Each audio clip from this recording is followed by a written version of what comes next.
edition of Real News on this Monday morning. Getting y'all started early. Kelly's telling me in Facebook something about the sound. Kelly, we're getting that sound rolling. My name is Mr. Henry. We got some new graphics back there. Got some new gray and black and white. It's going to be a good one today, man. There are so many national stories coming through. There's so many stuff just busting out. Things are open. Things are open. It's wonderful. Like I went out this weekend and I felt like real life again Right? at least in Knoxville. I don't know where you live, but it felt like real life. I was able to go to like a restaurant and like do things, normal things. That was cool. I was living that freedom life this weekend. It was really nice. Living that freedom life. One quick plug here real quick too. You'll see in the show notes, as most often we have there, ways for y'all to take action, ways for y'all to make your voice heard. One of the headlines you're seeing up there, Senator Kennedy essentially came out and said his response to the Democrats' bailouts, aside from saying that it's DOA in the Senate, or what he's saying right now is that it's just not going to get through the Senate or something. He's saying we just can't get our heads that far up our rear ends, which is just like an absolutely classic response, I think, too. I don't know, man. Senator Kennedy for you. But make your voice heard on that rejectbailouts.com, rejectbailouts.com. You'll see that up there right now. Also, if you want to make your voice heard on the property tax issue going on in Nashville right now, sign that petition up there. And something we haven't spoken a lot about in this program, but telemedicine in Tennessee, something that we're fighting pretty hard for on our end. Sean and I are doing a lot of work to continue these telemedicine. The restrictions that were lifted, we're hopefully going to continue some of those restrictions being lifted all the way through. Telemedicine, one of those in particular, that we're going to be working on as well. And lastly, you'll see a civil asset forfeiture video that our buddy Shine put up over the weekend there. It's pinned at the top of the Real News page. Sign that civil asset forfeiture petition. Let us know everything. Shine, how you doing on your end this morning, man? Anything you're thankful for over the weekend? I know you're in the middle of a move, buddy. And that's going to be hard on you on your end. Well, moving is the 7th level of hell. I mean, it's just the absolute worst. I hate moving so much, and I'm having to do that. The only part of my house that isn't completely torn to shreds right now is this little corner that you see. So you can see like there's a corner. There's a wall over there. This tiny little corner is the only order in a house full of chaos. We moved stuff all weekend. We'll be moving stuff all week. I have to come to Nashville for 2 days and hang out with you, so I'm missing 2 days of moving. Katie's so happy about that. But I'll be finishing up on Saturday, but then I'll have a great new place and a new studio to do all this stuff. So hopefully by next Monday, it'll look just as cool as it does today. Maybe cooler. Hey, let me start the program today, too. We do this thing called Greatest Audience in the Nation Appreciation segment. That's just let us know where you're at, where you're coming from, how you're doing with certain things, what you need help with, what you need prayer concerns for, any shouts of praise, anything like that at all. I stumbled across this pretty cool story here, and Shine actually told me that they were doing the same thing out there in the Oak Ridge area. This is a East Nashville High School. Let me make sure I'm getting that correct here. East Nashville High School. They're doing these graduations, high school graduations for seniors. Obviously, they're doing drive-thru graduations, which on its face doesn't sound that spectacular. But when you think about it, man, it's essentially like coupling a parade with a graduation, which I was telling Shine just off air a second ago. It's like, all right, man, if you got to be shut down for some restrictions or something like that due to COVID-19 stuff, that's the way to do it, right? It's a celebratory moment anyways. Instead of doing a normal thing in a stadium where you have to wait to, clap for your kid through until everyone goes through, you have to make it this entirely formal moment as my entire screen is reloading here, which is just awful. We'll deal with that in a second. But whatever, man. Make it a celebratory moment. You get what I'm saying? Celebrate with your kids as a parade's going through. Honk your horns, get your flags out there, do all your stuff, man. It's a pretty awesome thing. But you said they were doing this in Oak Ridge as well, Sean? Well, I'm not sure if they were doing the exact same thing now that I think about it. I think they did something similar, but they also produced like an HD 2 or 4K movie that they were playing on, online and then on the local television channel where they celebrated everybody. So that's another random solution. Not every city has their own cable channel like Oak Ridge does. They have their own television station. So that's kind of unique. But I believe they did something like that where they did a drive-through thing. But I think everybody is using what they have to do what they can to celebrate these kids in a random terrible situation where the normal rites of passage are not allowed. Because this is huge. I mean, like, there's a lot of people who who that's like the in our grand human scale we have AD and BC, and we mark a time period for a certain reason, and we do because something awesome happened. Well, we do that in our own lives too, and a lot of people think of, instead of BC and AD, it's before high school and after high school.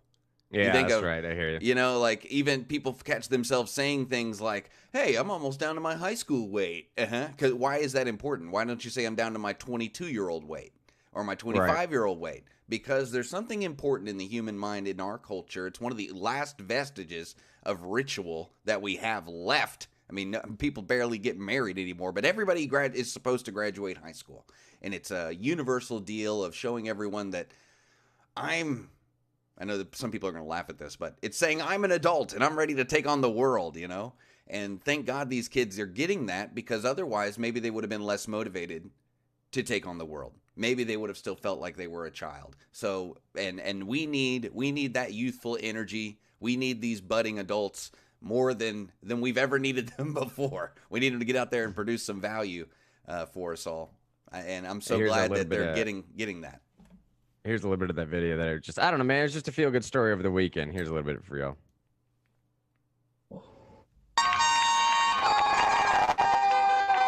This is not your typical high school graduation.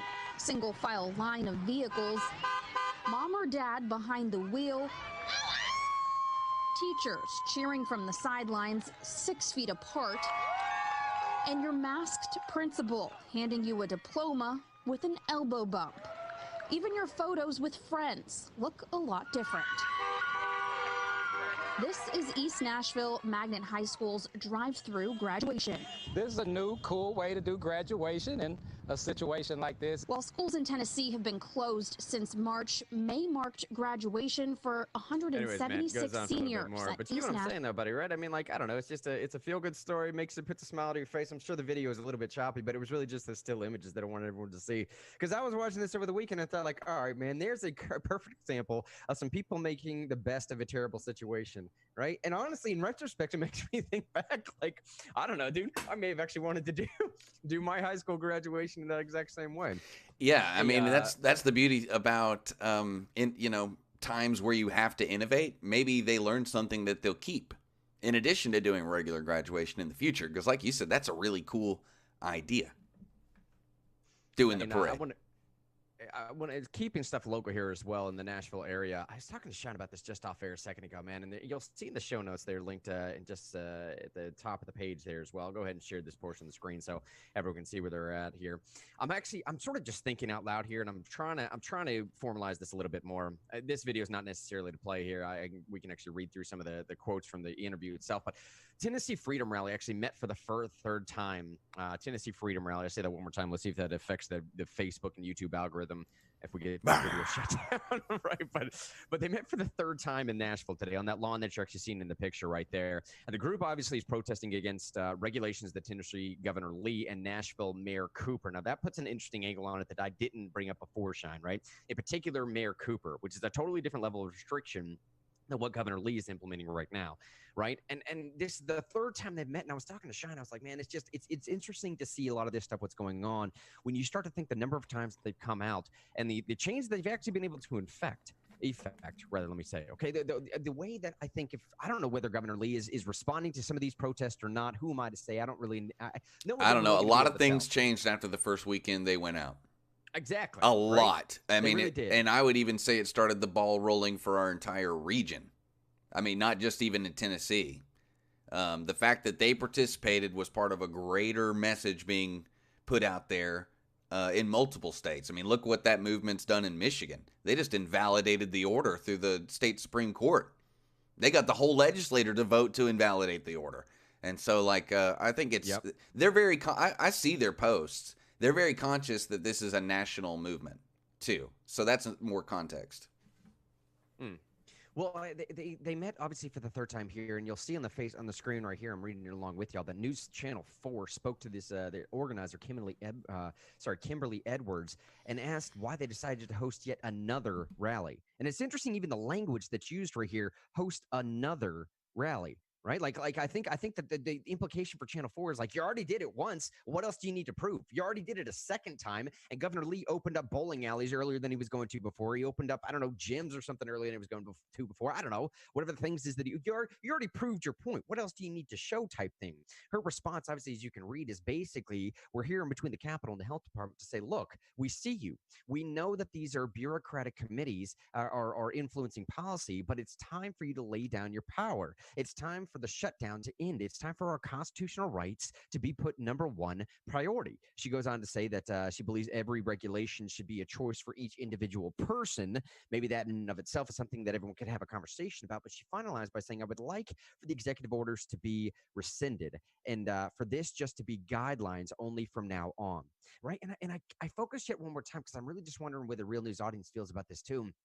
When News Channel 4 asked her host another rally right there, how much of this do you think, man, is for some of these folks that are showing up again is maybe they love the sense of community that they're getting out of this as well, right? They're drawn to the idea of belonging to something. They're drawn to the idea that of the thought of making a difference right now, making a difference in anything right now. Right? They want to feel like they're in control of something when so much of their life is in flux, when so much of their life is just, I don't know, man, this sort of vacillating between, I don't know what the executive government is telling me, and I don't know where my civil liberties lie, and I don't know where I should be thinking about health concerns or the medical community. Something that you can control is to show up in an environment like this, man, and try and enact some kind of change, right? I think they like the idea of the community that's built around it as much as they possibly do like the idea as well of influencing the possible outcomes of the Constitution. I don't know, man. Real news audience, let me know what you think about that. But I do feel like stuff like this right now, there's been so much stuff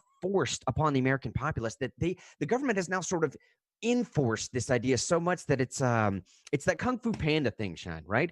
That a lot of times I think government is now meeting its destiny on the road that it's taken to avoid it.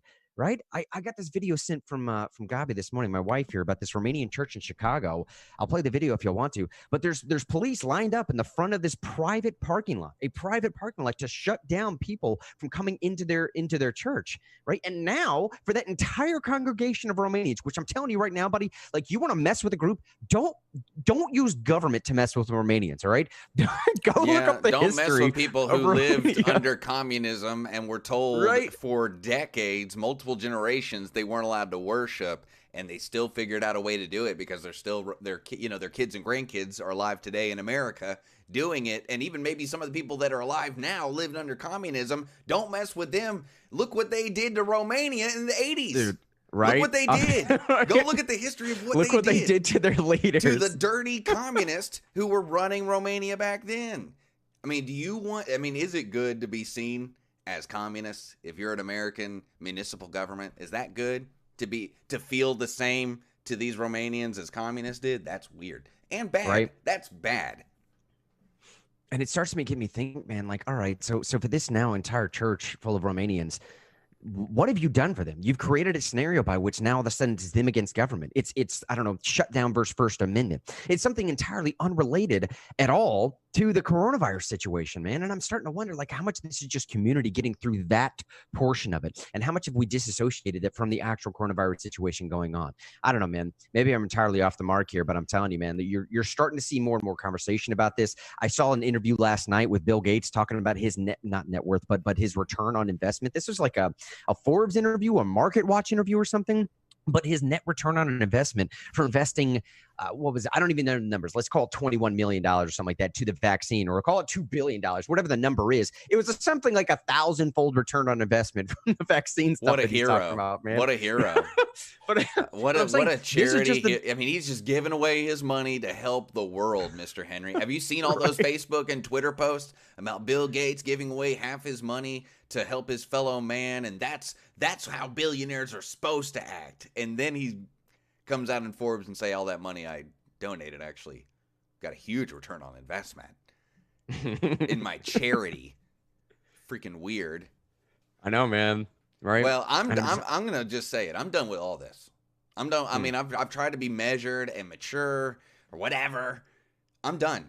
I'm done with all of it. I put up a just a simple Facebook post, a Twitter post last night. It hit me like an emotional crescendo around 10 o'clock last night. reject infinite executive power. Reject it. This isn't about personalities. This isn't about the actual people making the decisions. I mean, I don't know. I'll use this because Joe Rogan said it so well last night. There are archetypes about how people abuse power. There's only a few ways people do it, and it's well documented throughout our story legend narratives of myths and whatever, and it's well documented in actual history. The way power changes people, changes situations, and how it can be misapplied. One of the easiest ways to misapply power is to abuse it and to think you have more than you do. That is a common thing. I mean, this happens when you have team captains at work. This happens when someone gets a managerial position sometimes, in addition to being state governors and mayors and presidents and things like that. But in general, my message until this whole thing is over is reject infinite executive power. We've seen a lot of executives deny their legislatures, deny what judges are saying. And you've seen judges deny what other people are saying. Whatever. I don't care who it is. Just I'm rejecting that. I'm rejecting the idea that any executive in any position has the power to say businesses are closed. They do not have that power. They don't have the power to enforce it. They don't have the power to give out the order. And I'm not trying to be rebellious. I'm not trying to be cantankerous. I'm not trying to call people to any kind of action. I'm just saying in my own individual space, inside this brain, where nobody can get inside. Google can't get in there. Apple can't get in there. The state of Tennessee can't get in there. The U.S. government can't get in there. Inside this space, which is only mine and no one else's, in that space, the rule is reject executive power. Infinite executive power, not all executive power. But I am really tired of this nationwide of people accepting that their governors have the ability to say, you can't go to work, you can't do business, you can't go outside your home, you can't enter this place without a mask. Screw you. You know? I mean, and that's the nicest way to say it. And I stand with all these people who were out there for the Free Tennessee rally, not because I think that Tennessee... The order does need to be rescinded. It does. We need to go back to normal order under normal law. And then we also need to send a message to everybody who could be an executive in the future. This is not okay. We've set a very dangerous precedent that someone can say, ooh, gabooga, there's a disease. All of you stay in your house. That's a very bad precedent. Because from now on, we could think there's a disease going on somewhere, and there could be just a powerful government beating down on people somewhere in their homes. Like, what if China said, oh, there's a really bad breakout in Taiwan. Everybody in Taiwan, stay in your homes, and we're going to send 50,000 troops and make sure that you stay safe. That's what we've allowed to be a normal thing forever now because we've complied with this. And I think you've definitely seen... I'm rambling. I'm sorry. Cut me off here. No, look at the headline that's up on the screen right now. I think this is exactly what you're talking about. It's not rambling. It's proving the point that a lot of people are dealing with their own personal frustrations on. And this, again, man, this is one of my major fears when we came into this period. We entered into this COVID-19 shutdown period like on the precipice or riding that crest almost. Maybe we weren't at the top of the crest, but we were pretty darn close to the top of the crest of our inability to have a nuanced conversation, our outright refusal to have a rational conversation about almost anything. Like everything had to be partisan. It was forcibly partisan. You know what I'm saying? Like you had to pick left or right, and you had to pick the fringe of left or right. There was no ability to be in the middle ground of any of this. And now all of a sudden we have a situation. Look at this headline right here. And I think that's what Albert Citizen just was making reference to a second ago. Talking about Gov scam. Yeah. But look, Governor Newsom here, okay? Talking about California prepared to enact martial law if it's necessary, governor says. And we've seen now, Elon Musk now is flipping around. He sent out some sort of, oddly cryptic tweet last night talking about like, take the red pill.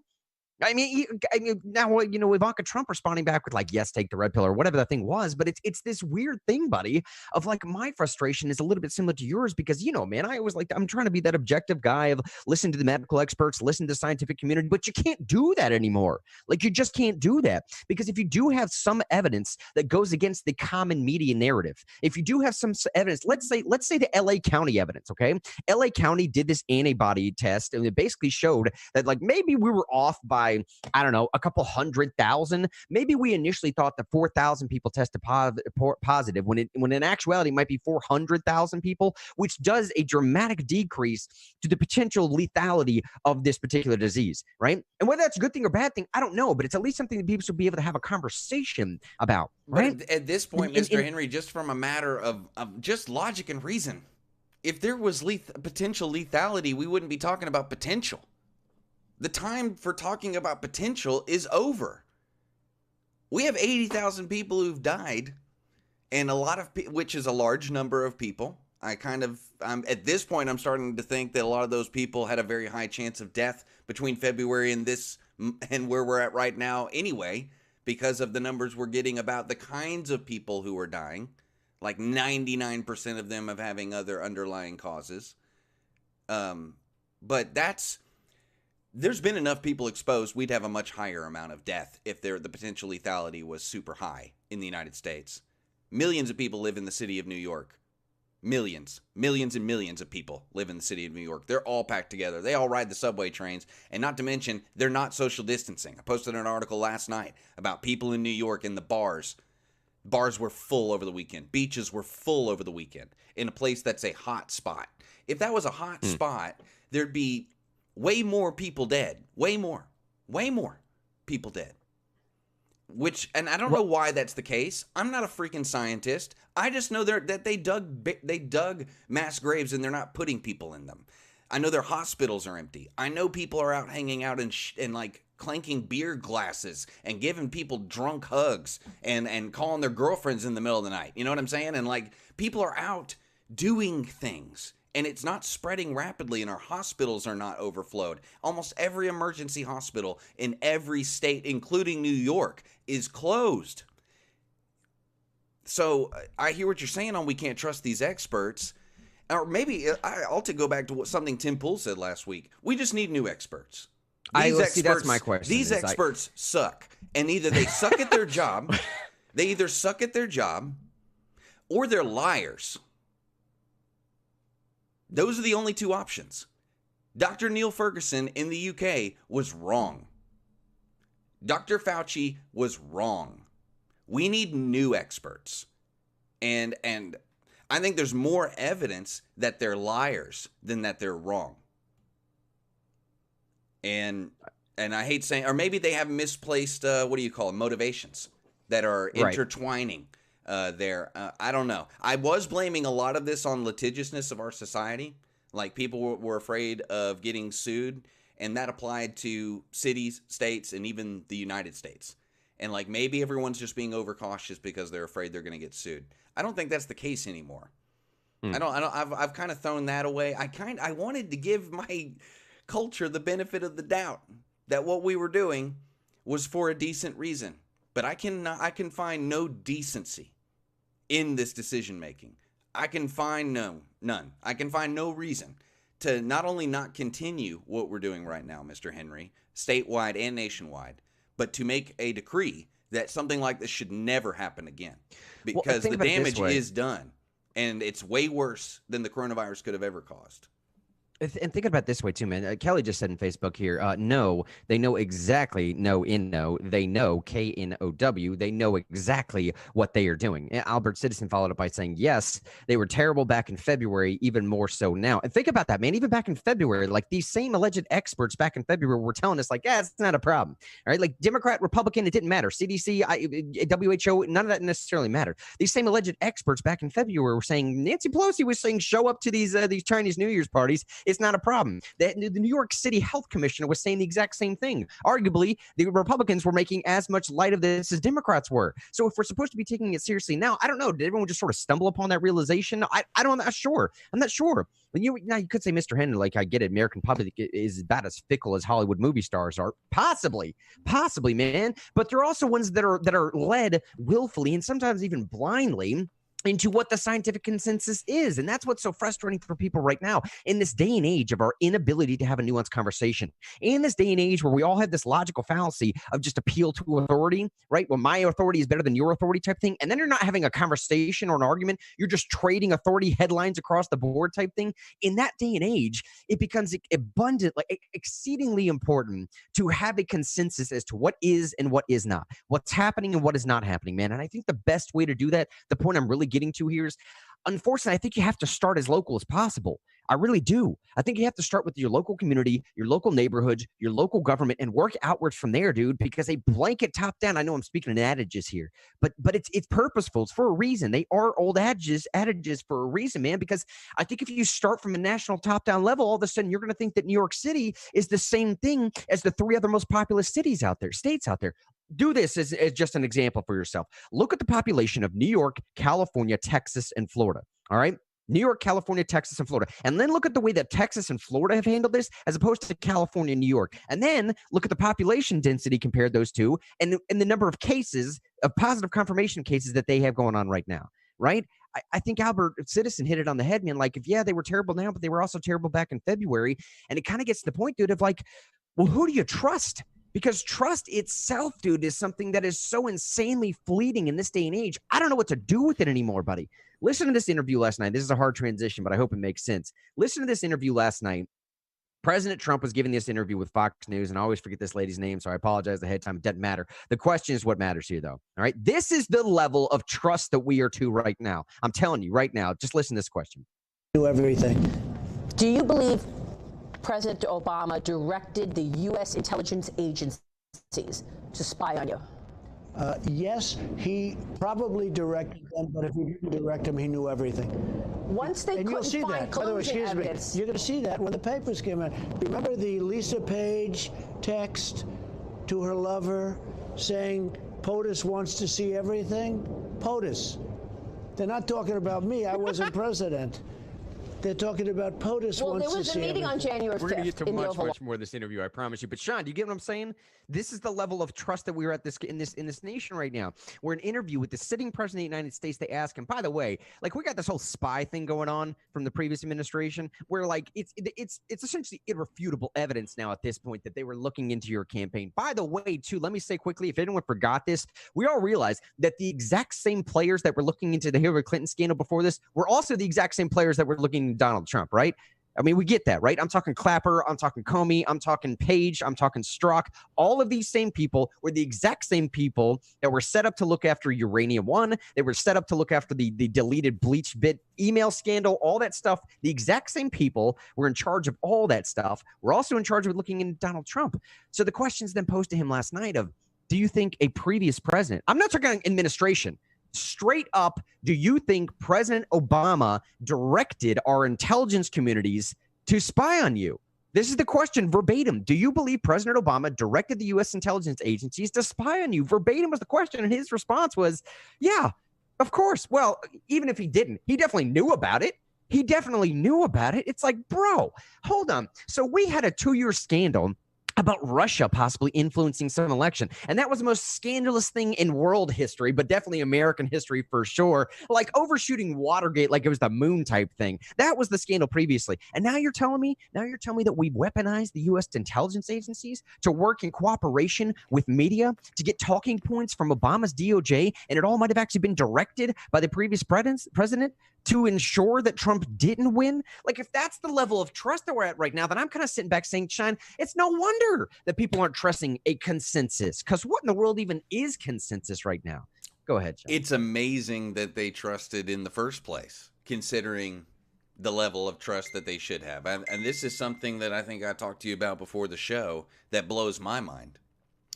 I think it's just because it had to do with health, right? And not just public safety. If it had been just public safety, no one would have trusted. Not enough to shut down their business, but because it had to do with health. But at the same time, it's connected to these institutions. Like I said, this isn't about personalities, right? For me anyway, because I feel like power corrupts people no matter how good they are. So for me, it's about these institutions, what they do to people and what they're alive almost. But we have had plenty of reasons over the past 20 years to not trust these institutions, or at least not trust them enough to say, I'm going to put my livelihood in your hands. I mean, it's one thing to be against like a war or something like that. It's another thing to say, I'm going to give all my earthly possessions to you because I feel like you're having a good idea right now. Because that's essentially what we all did. What we all, especially people who own businesses, they basically said, here's all my earthly possessions. I'll let you be in charge of whether or not they have success in the future. And we have not had a government with a good enough track record to do that with. And I don't care if it's a state, a city, or whatever. Nobody is doing government so good that you could trust them with your entire livelihood. They're not. None of them. I don't care what government anywhere in the world. And that's why this is not just wrong, but stupid on our parts. And I only say that, I'm using the word stupid on our parts to emphasize the point we should never let this happen again. Never. I don't care if there's a disease with a 30% death rate. You give people and say, this is how you stay healthy. This is what I recommend you should do. This is what experts are saying you should do. But this whole police state, people going around and kicking people off beaches and throwing people in jail for trying to do business, when it's that person deciding they can take a risk to open their doors, and the person who wants to give them money is taking a risk. Though humans are allowed to take risks. Darn it. Let's try not to say a bad word. Like, we're allowed to do that. We are allowed. And the main reason we're allowed is for a practical reason. They can't stop all of us. That's the reason they don't have the authority. I mean, maybe if they could read minds, control humans, or something like that. But no one's ever been able to do that. No one has. No one will either. That's why they want... No, I'm not going to get into that. We should never allow this again. Because it was our allowance of it that made it possible. It was our volunteerism. We talked about this at the very beginning. The only way the government was going to get everybody to shut down is if they convinced everyone. Because they don't have the ability to do it. They could use all federal resources and couldn't close every business in East Tennessee. If every Fed in every department came to East Tennessee, they couldn't close all businesses if everybody wanted them open. That's reality. We need to get back to reality. We say we're bringing reality back. Here's the reality. This was a bad idea, and it could kill our kids and grandkids. Could kill them. Just allowing this as a possibility is saying, hey, there's a disease. Everybody stay in your homes. That's weird. I've awoken from the dream. We were in some kind of sick, weird dream, and I'm over it. I'm over it. I'm over it. Reject infinite executive power.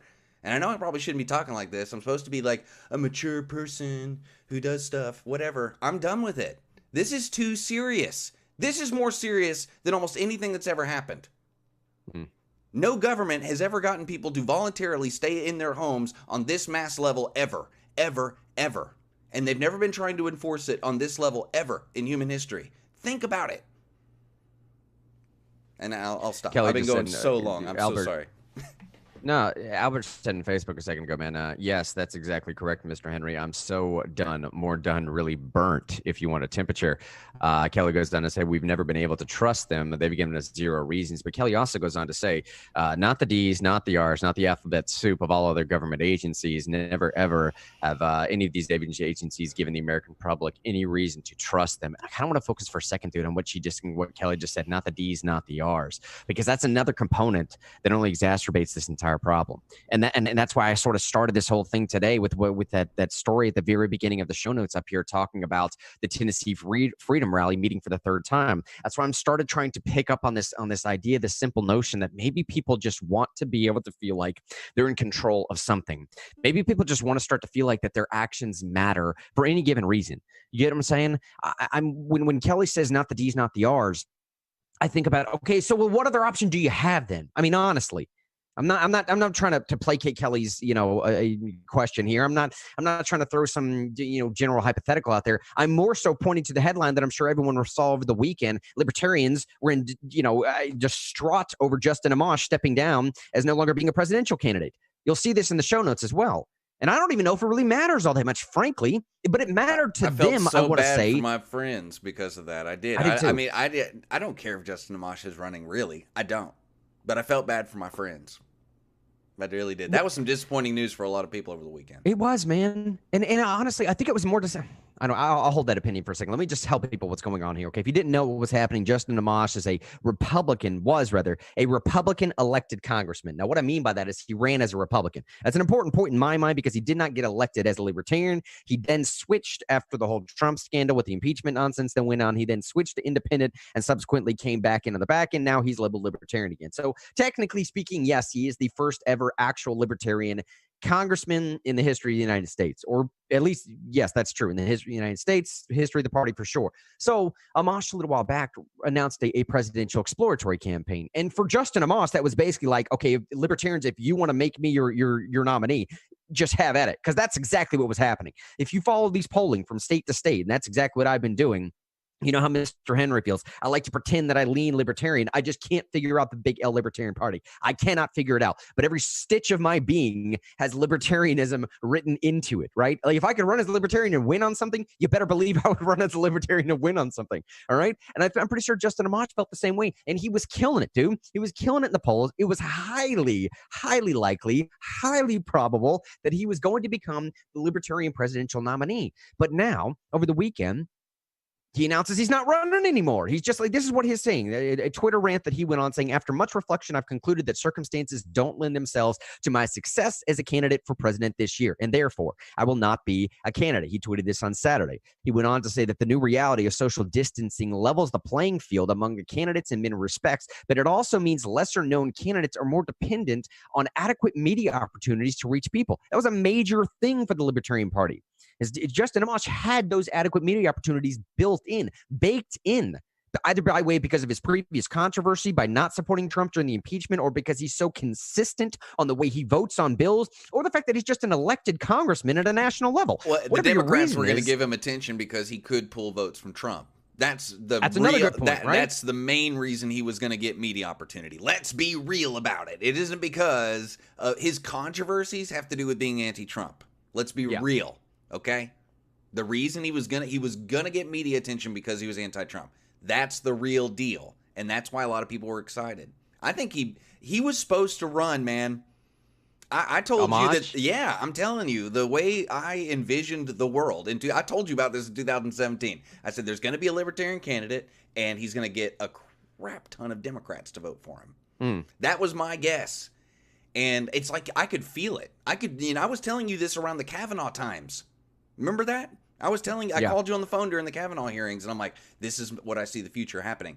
It was supposed to happen. That's why I think a lot of people are disappointed. There was a space for it. Yes. There was space. Yes, there was. There was space. Especially now. And he was filling it. There was an opportunity, and he was filling it, and then he walked away from it. He was going to get media coverage. If he said that he was not going to get media coverage, and that's why he's dropping, then that's not true. Now, he may have had trouble with ballot access. That's definitely a thing, but especially with coronavirus going on. I mean, a lot of government offices aren't open. He came to the party a little late. He could have started a year ago. That would have helped. But the media coverage thing was a Trump thing, and he would have played right into it perfectly, and he would have gotten so many votes because of that. Oh, yeah. And honestly, man, even some of the people that he might have frustrated on the Trump side, I guarantee there's a lot of disenfranchised Trump supporters. Let's just take an example. Let's say you're a Second Amendment supporter and you're a Trump fan also. Okay, you beloved the Second Amendment almost as much as any other amendment out there. I'd say if you want to prioritize and take the Fourth over anything else, that's just my opinion. Nevertheless, let's say yours is the second. Then you start to look at President Trump and you're like, man, I got silencer bans. Man, I got bump stock bans. Man, I got red flag laws. I just don't know where to fall anymore. Maybe you grab some of those disenfranchised people over to the Justin Amash side, over to the libertarian side, and like, this is starting to make sense. This is a little bit of what true conservatism was or once was or should be or always should have been. I don't know. But the opportunity was there. The opportunity was there, first of all, for that reason. Secondly, because we're in the midst of this shutdown, dude. We're in the midst of where, like, if there's a consensus on anything, we just said there may not be consensus on scientific data, but if there's a consensus on anything right now, it has to be that both sides have found themselves questioning whether government is the actual solution they want or can posit solutions that work the most effectively. Amash finalized this whole thing by saying polarization is near an all-time high. I agree. He says electoral success requires an audience willing to consider alternatives, but both social media and traditional media are dominated by voices strongly adverse to taking political risk posed by a viable third party. Now, importantly, let me hit some of these comments here, and then I want to make one final point that I really, really third time, really hope is not true. Here's what Daniel said. At least Vermin, he means Vermin Supreme, one of the other libertarian candidates here, at least Vermin will get attention and get people talking. All right, now Vermin Supreme, you obviously know him. He's the guy that, in a very satirical sense, I'm talking like the quintessential definition of the word satire, offers people free ponies and wears this massive boot on his head. He's making a mockery of the entire political system, because why not? Every other candidate's making a mockery of it as well. So do this if same you watched thing. The House last Just be week, honest about it. If you watched The House last week, the critique, let's give everybody a pony as a satirical joke, is reality. Yeah, exactly. Exactly, right? Here's $3 trillion. Whatever. Make it 6. It doesn't matter. We're going to give you $2,000 a month to not pay attention that we're going to reform voting in the House and you voting for president all in the same bill and not talk about it. Anyway, right? Yeah. So you make this point. I'm sorry. I didn't mean to interrupt you. No, dude. Albert goes on to say there is no problem for more than 90% of the population. Jonathan just said Trump is far too popular. I tend to agree with that as well. I don't think this is ever truly going to affect whether Trump wins or not. But to be honest, I think the Libertarian Party said the same thing. I don't think they were expecting they were going to win or even possibly make it so that Trump would lose. I think more than anything, they were just possibly hoping to get some notoriety, hoping to match that 5% federal funding. I don't know, man. I'm not exactly sure. Eric says, hey, he's late to the party. Hey, Eric, what's going on, buddy? Yes, we are talking to Mosh, by the way. He goes on to say, crazy Hornberger makes the most sense to me at this point. I hear you. Here's the thing that I've been holding back, okay? And here's the thing that I really hope is not true. Quick preface before I make this point. I am not a part of the Libertarian Party. I do not know enough about the inner workings of the Libertarian Party to qualify this statement. The only qualification that I can give to this statement is that I've been reading this statement from other people in the Libertarian Party. Here's the statement. It seems to some that because the Libertarian Party is so disorganized, it's so chaotic, that Justin Amash, essentially Wizard of Oz style, peeled that veil back and said, all right, thanks, but no thanks, guys, right? Like, he got into it and thought, like, yeah, now's the time for me to run, man. Now's the time for me to make a difference. But once he got in there, started dealing with delegate nonsense, started dealing with the party dynamics, the party politics itself, he started to think like, dude, this is worse than what I just left. I'm not making that statement. I've read this on libertarian blog posts. I've read this on Facebook comments. I've read this other places as well. And I desperately hope that is not the case, bro. Because every part of me does not want to admit that the Libertarian Party is just a really cool philosophy club. I want to believe that it has the potential to be a legitimate party, man. A legitimate party that can compete, a qualified contender, if you will. I just don't see evidence of that. And if it is true, if even any part of that is true, that Justin Amash got in there and saw the inner workings and thought, like, dude, there's too many monkey wrenches. Like, I can't fix this. It's too much. It's too much to fix right now. It's too quick. It's too soon. I can't do this in the next couple of months. Someone in 2024 can. Listen to the thing he finalized this Twitter rant with. This is the final statement Amash made. I remain invested in helping the party realize these possibilities and look forward to the success ahead. That's a little bit for me, Justin Amash, saying, like, look, bro, someone in 2024 might get this. And Shine, I always said, I believe Trump is a bull in a china shop, wrecking way to make way for a more principled individual to come after him in 2024. That's hopefully maybe what Amash is thinking. Like, I'll be that guy for you in 2024. But right now, your whole party has some stuff to take care of first. I'll be honest with y'all, dude. Like, I have wanted to. This is total vulnerable moment for Mr. Henry here. So give me a little bit of allowance, okay? And I may have to recant. I hope I will recant. I have really wanted to become a part of the LP. I wanted to try and dive into that, but it seems like just the comment sections are so toxic, bro.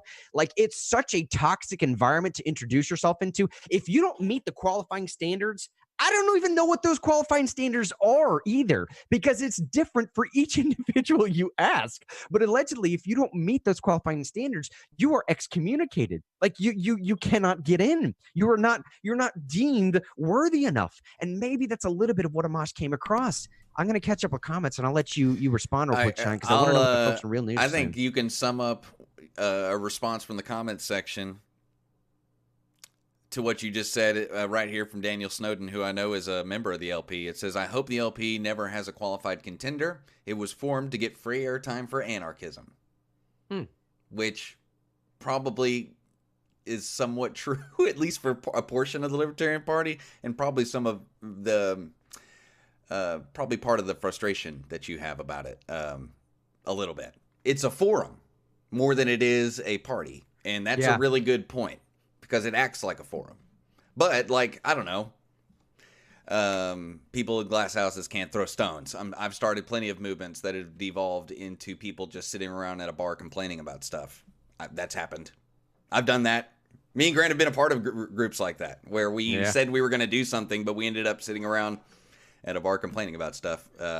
But that's probably why Which is a lot of fun. Which is that's a lot of fun. And right? cathartic, too. When you feel like you don't have control. When you feel like there's something that's outside of your control that's having a negative impact on you, it's cathartic to sit around with your friends and talk about it. That's it's part of why we do this show. Is so we can sit around and talk about the things that frustrate us.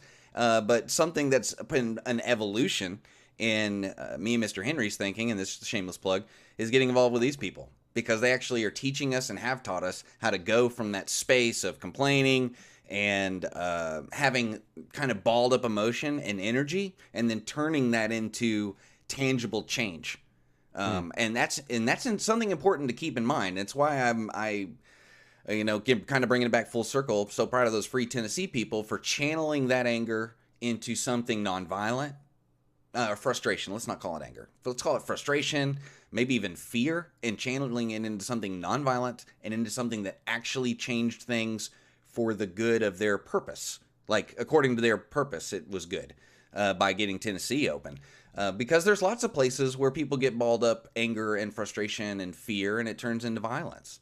So props to America, props to all these places, even the people complaining and whatever, portions of the Libertarian Party that Grant's talking about, at least they're doing that instead of being violent.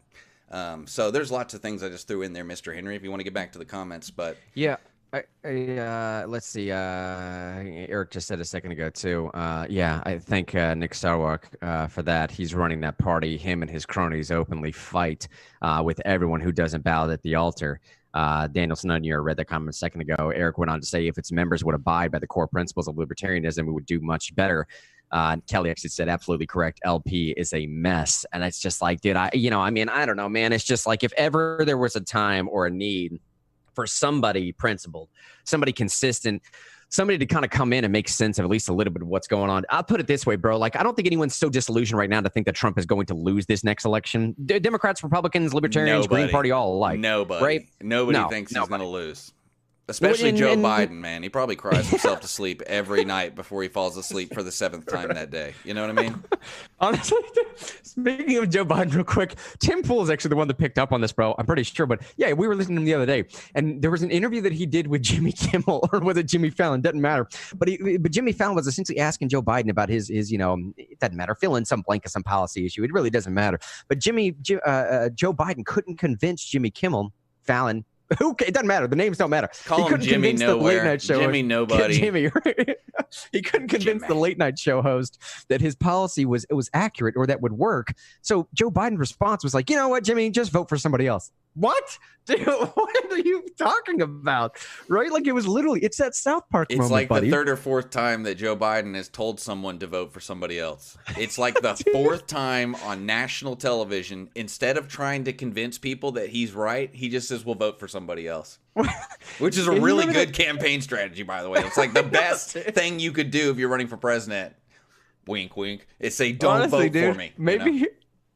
Maybe he's playing that taboo angle where he's just like, just don't vote for me. Well, now I'm gonna vote for you because you told me not to. Because when I think of Joe Biden, Mr. Henry, you know what I think? Forbidden fruit. That's what I think. I think, you know what? If I could just have the knowledge of good and evil and pick from the Joe Biden tree, everything would be good. That's what I think of Joe Biden. Oh, I'm the taboo vote. I'm the dangerous, rebellious vote, voting for Joe Biden. It's like voting for a sleeping pill. You know, you remember that episode of South Park, man, where Mr. Garrison's character ran for president, right? And by the very end, he realized that he might actually win, but he had no way to actually run the country. Like, he had no policies, he had no platform, he had no actual ideas. He was just like, his entire thing was based upon just getting back at the Canadians, which in the series was basically Mexicans. It doesn't matter. Anyways, he was just trying to get back at the Canadians. He didn't have any actual policy proposal. And towards the very end, during some of his debates, he was trying to be as purely honest as possible, like a pure, candid moment here, right? And he was pleading with the audience, said, please, for the love of God, just vote for her. It was Hillary Clinton playing the other person. Just vote for her. Like, she knows what she's doing. I have no idea what's going on here. And this was a little bit of the South Park folks trying to predict that Trump was going to get it wrong, that he was going to lose, and arguably you can listen or to Matt that Stone if and he Trey won, Parker. he was so one-dimensional that he would look stupid. Yeah. And you can actually listen to Matt Stone and Trey Parker in subsequent interviews say this is the only time that they've ever gotten a political prediction wrong. In like the 25 seasons of South Park, this is the only time. And they've taken, dude, when I say strong stances, I mean, watch the China episodes, right? When you're talking about strong stances, bro, like this is the only time they've ever gotten something wrong. But a little bit of the truth of what they were saying there is like, the response for some of these people was, well, I like that honesty. He's telling me he has no idea what's going on. It's like, that's not what Joe Biden's doing. Clearly, that's not what Joe Biden's doing. But it's like, what else does he have left at this point? Just vote for somebody else because I don't care. I don't care how this comes out, right? Well, yeah, exactly. It's definitely not. What's so funny about that whole thing, and I don't mind calling, because I have a loose definition for the word prophet. I feel like the South Park people were prophets. People who can see, let me define that real quick, because I'm sure there's some people who think that's sacrilege for me to call them prophets, but people who can see things in culture and society, patterns, and then predict that how the pattern will manifest in its next phase. I call those people prophets. People do just get patterns. Archetypal patterns. But our prophets, like these people from South Park who were super good at predicting the future, like really good at it because they were really good at seeing patterns because they understand story structure and narrative, they got it completely backwards, which is so weird. And what's so weird too is that it was all backwards. And it's still playing out as backwards. It's still playing out because you have the Democratic candidate who has no ideas. He's not even one-dimensional. He has no dimensions. I mean, Joe Biden has no dimensions. When you think, oh, well, Joe Biden would at least be really good at X or Y. Has anything come to mind for anybody? Like, I don't like George H.W. Bush, and I know he's already passed, I did not like him when I was very young, but I look at the history and I was alive a little bit. I don't like George H.W. Bush. I don't like someone who was a CIA director being the president. There's lots of things I don't like about him, but I can look at his resume and say, man, well, at the very least, he was probably really good at foreign policy and diplomat type stuff because he had lots of experience around foreign leaders and stuff. He could have been a great foreign policy president right after, especially if he'd done 2 terms, right after the fall of the Soviet Union. He was probably the most prepared for that of any president ever for the fall of the Soviet Union, and we only gave him 1 term. So, that's me trying to be objective and say this is something that he might be good at. There's lots of things he did that I don't like. Joe Biden, I can't be objective and say, man, it'd be great if we had Joe Biden's expertise on X, Y, or Z. He has no dimensions. So we can bring it back to South Park. The prediction was the Republican was an empty guy with one-dimensional who has no ideas. And when he becomes president, what would he actually do? Who even knows? It's backwards. I mean, Donald Trump has shown that he's multidimensional. I mean, like, not only just on that one dimension of the Mexico-Canada thing, we have no immigration right now. Zero immigration right now. I think the immigration authorities are about to run out of money because so many people are not coming. There's so little people coming, and they've closed so many offices or whatever. He's built the wall, but then he also did the economy thing, and he also made deals with other nations. And this isn't a Donald Trump love fest. This is about our culture generally not understanding where we're at. The people who are supposed to tell us where we're at and where we're going, we're completely confused. And that means, and I'll go back to we need new experts. We need new South Park. Those people got completely upside down. We need new health experts. Neil Ferguson got everything completely wrong and has probably ruined the country of the UK for decades. He doesn't need to have a voice anymore. A voice that is so amplified. I mean, I'm not saying put him in jail or anything like that. Dr. Fauci was wrong. He doesn't need to be amplified anymore. We need new amplified people. And they may be wrong too, but we need to start throwing away people who don't get what's going on. And South Park did a great job with China, but that was reactionary. You get what I'm saying? That's a good point, that was reactionary and obvious. They should have been doing that 2 years ago. Yeah. China was obviously controlling members of our society in the entertainment industry, academics, and government. And that's obvious now where we've had all these professors go to jail for giving, it constantly in the news. Follow Epoch Times.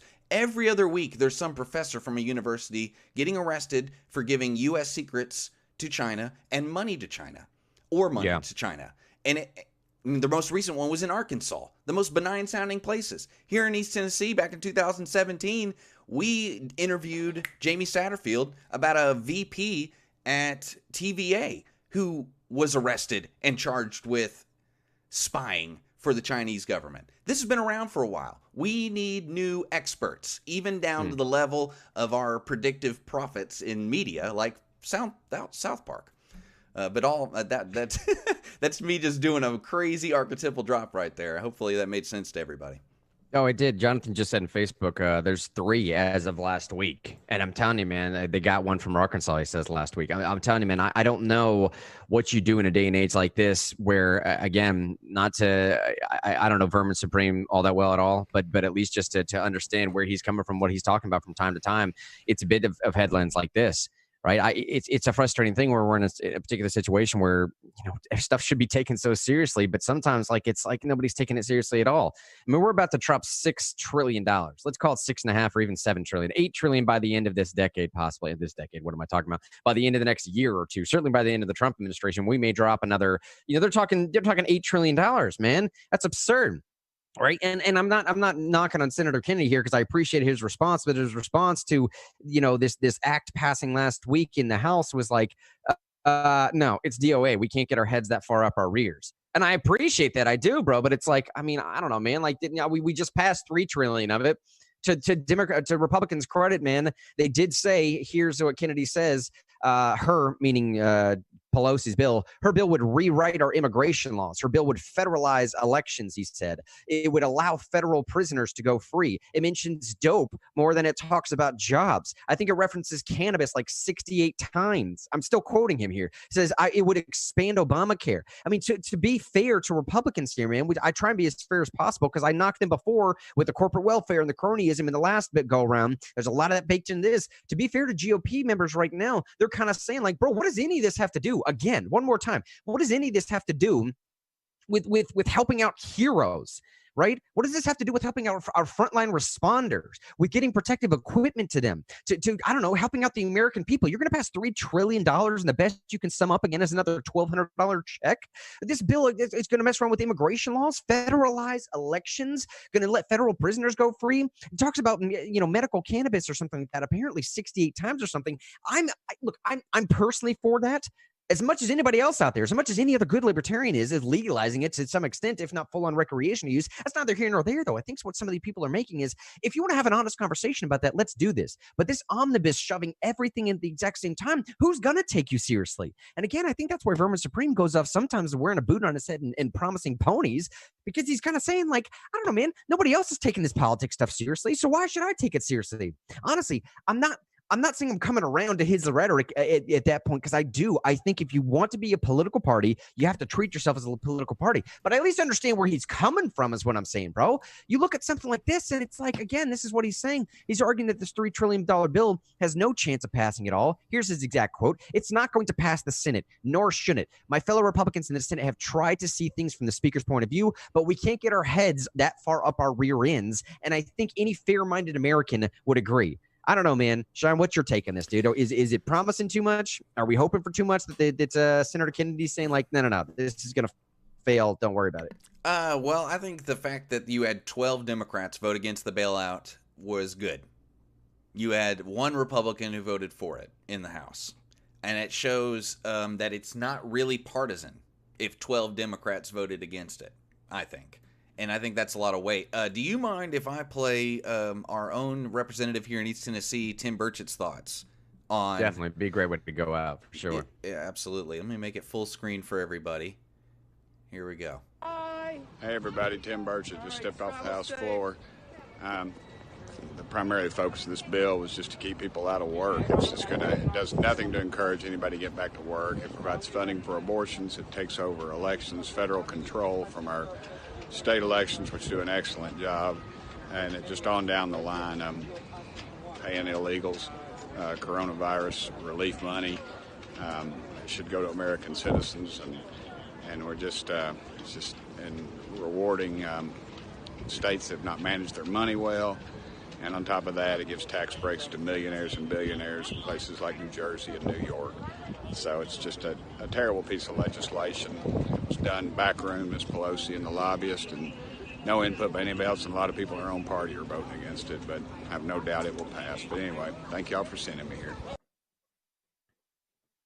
So yeah, that's Tim Burchett's thoughts on it. Very similar to the article that you put out there, but I thought it might have a little bit more weight coming from our elected official here in the East Tennessee area. And to me, it spells it out. He spells it out perfectly. It changes our elections. Instead of having 50 state elections because of some emergency, this is going to federalize elections. That's a bad idea. If you're worried about votes being counted the right way, it's a bad idea.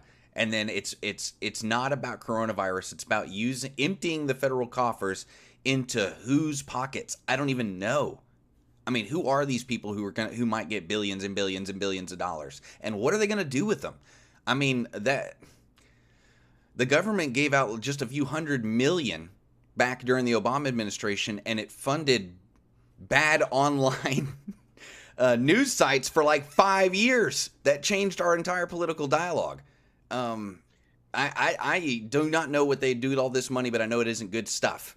And I know that incentivizing people to not work is a bad idea. We've already seen multiple articles about companies having trouble hiring people because they can't pay more than the government's paying them right now.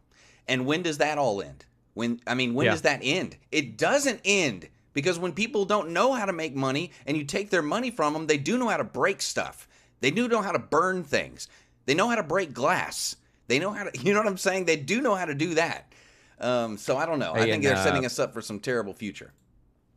And by the way, Shannon and I have to get on a work call like right now. Actually, it just creeped up on us. But last thing I'll say on the way out here, rejectbailouts.com. You'll see at the top of the show notes right there, rejectbailouts.com. Make your voice heard on that. Sign that petition. I mean, I'm telling you, at some point when this whole thing is done, Shannon and I will be able to go over the entire metrics and layout as to how effective of an impact you all have had on this issue with the company that we work for. Suffice it to say, it is absolutely overwhelming. But we'll end the show right now. Be back tomorrow doing it big. Love y'all. Peace.